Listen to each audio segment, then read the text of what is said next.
있습니다. 바로 우리 서민들의 쌈짓돈을 싹 쓸어 담았다고 하던 바다 이야기, 방방곡곡 골목골목 바다 이야기라는 이야기가 있었는데요.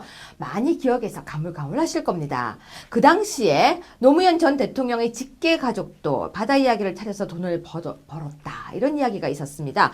상품권을 발행해서 돈을 벌었다는 그 이야기, 문재인과 바다 이야기의 미스터리, 지금부터 시작하겠습니다. 자, 먼저 MBC 뉴스데스크 보도를 보겠습니다. 도둑을 맞으려니 개도 안 짖었다. 바다 이야기 사태를 두고 노무현 대통령이 여당 의원들에게 한 말입니다. 만찬에 참석한 사람들은 노 대통령이 사태의 심각성에 대한 답답한 심경을 이같이 밝혔다고 전했습니다. 이호인 기자가 보도합니다. 여당의 40대 재선 의원 6명과 가진 노무현 대통령의 지난 24일 청와대 만찬은 바다 이야기로 시작된 걸로 전해졌습니다. 참석자들은 노 대통령이 도둑을 맞으려니 개도 안 짖는다고, 어떻게 이렇게 되도록 몰랐는지 부끄럽다고 속내를 밝혔다고 전했습니다. 이 대목에서 노 대통령은 잘 피우지 않던 담배를 여러 대 피웠으며 보고가 늦어진 경위 파악을 지시했다는 말도 덧붙였다고 전했습니다. 여당에 대해선 정권을 잡는 데 필요하다면 비판을 감당할 수 있지만 열린우리당의 비판을 받은 게 제일 아픈 일이라고 말한 걸로 전해졌습니다. 노 대통령의 감당할 수 있다는 발언이 자신을 딛고 가도 좋다는 차별화 용인 입장을 밝힌 거란 해석이 나오자 청와대는 차별화가 별 도움이 되지 않을 거라는 인식에는 변함이 없다고 적극 해명했습니다. 또 노 대통령은 탈당하지 않고 끝까지 당에 남겠다는 말을 했었다고 거듭 강조했습니다. 고량주와 포도주를 마시며 3시간 동안 진행된 만찬에서 노 대통령은 바다 이야기 같은 몇몇 얘기를 할 때는 탄식과 한숨을 지었다고 참석자들이 전했습니다.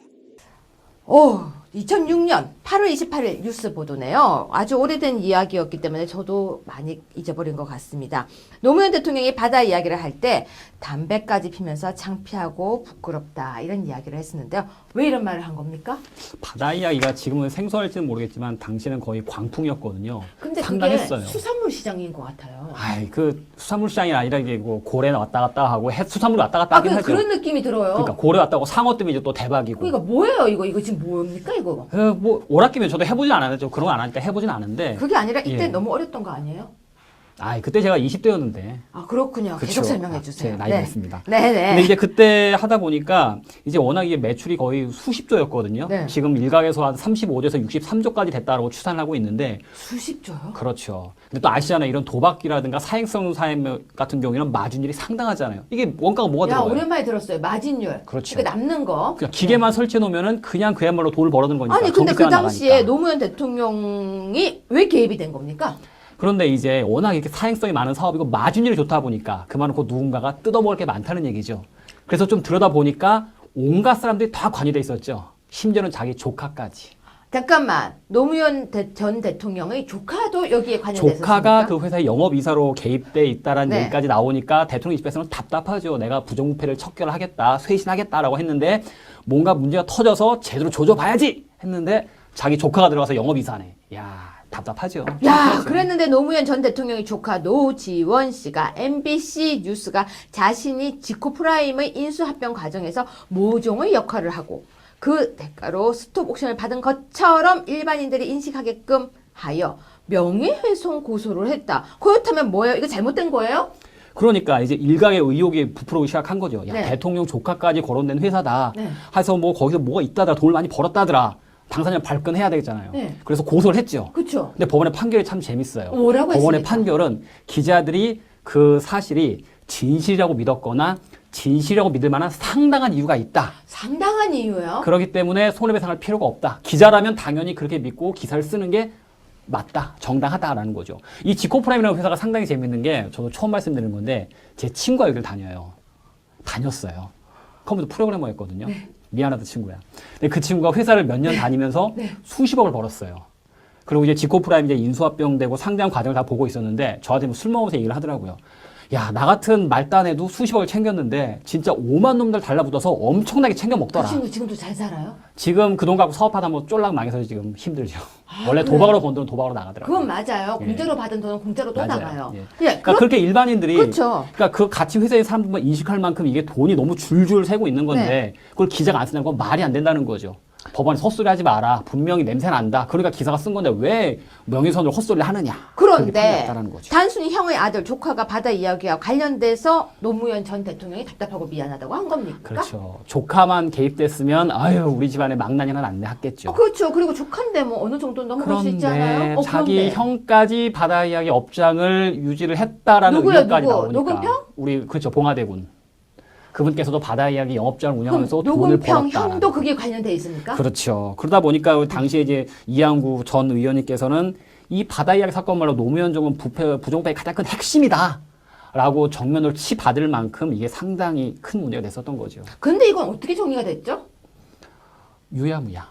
그 당시 우리 좀 얘기 들려고 했었는데 그 당시 이제 수사 광범위하게 진행되니까 바다 이야기가 전국 각지로 퍼졌었거든요. 그렇죠. 대단하잖아요. 아, 저도 다 그러니까 기억해요. 대검에서 중수부에서 제대로 조져라.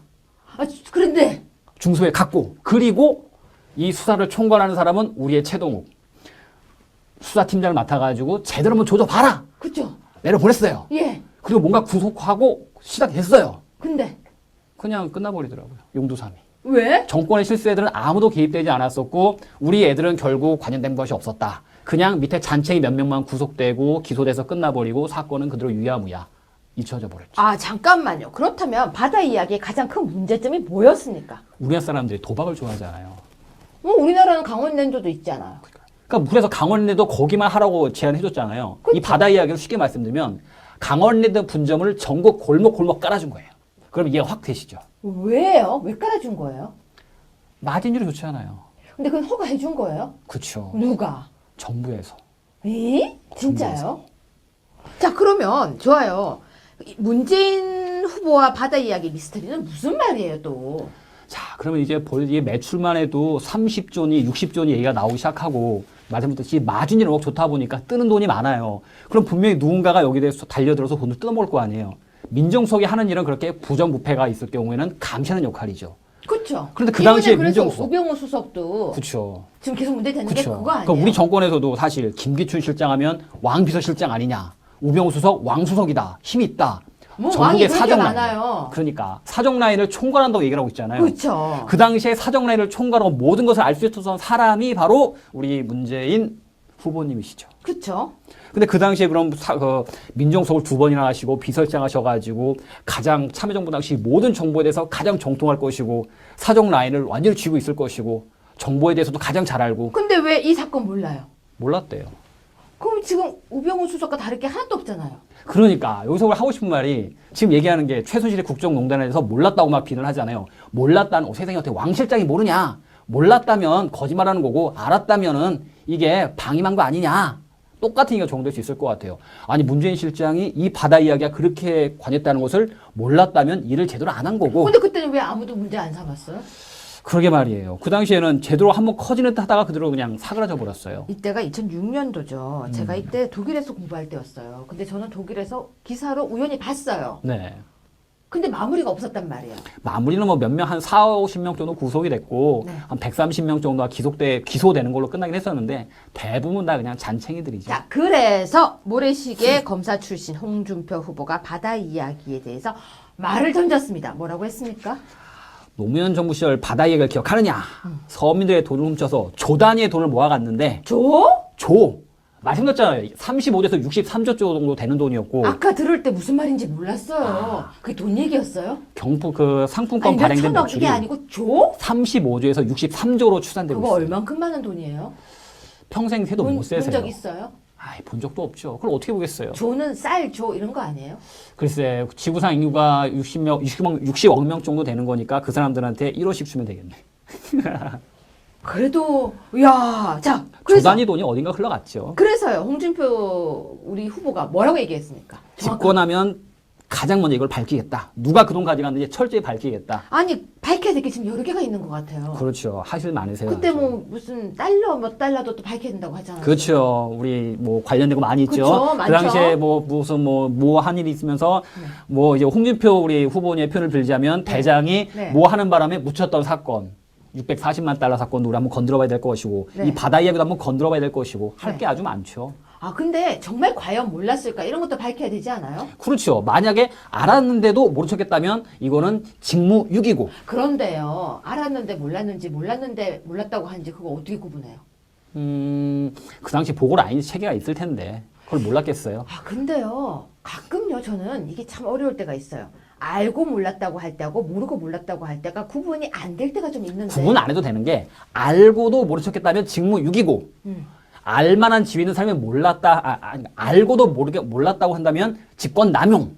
아 그 다음에 알만한 사람이 몰랐으면 직무유기. 이래도 저래도 문제네. 그렇지. 확실하죠. 아우 갑자기 확실하게 이해가 됐습니다. 알면서 그냥 무시해버려. 직권남용. 변호사님 이 부분 정확하게 한 번만 더 설명해 주세요. 국민들이 알아야 알면서도, 돼요. 알면서도 그거 무시해버려. 모른 척하면 직권남용. 네.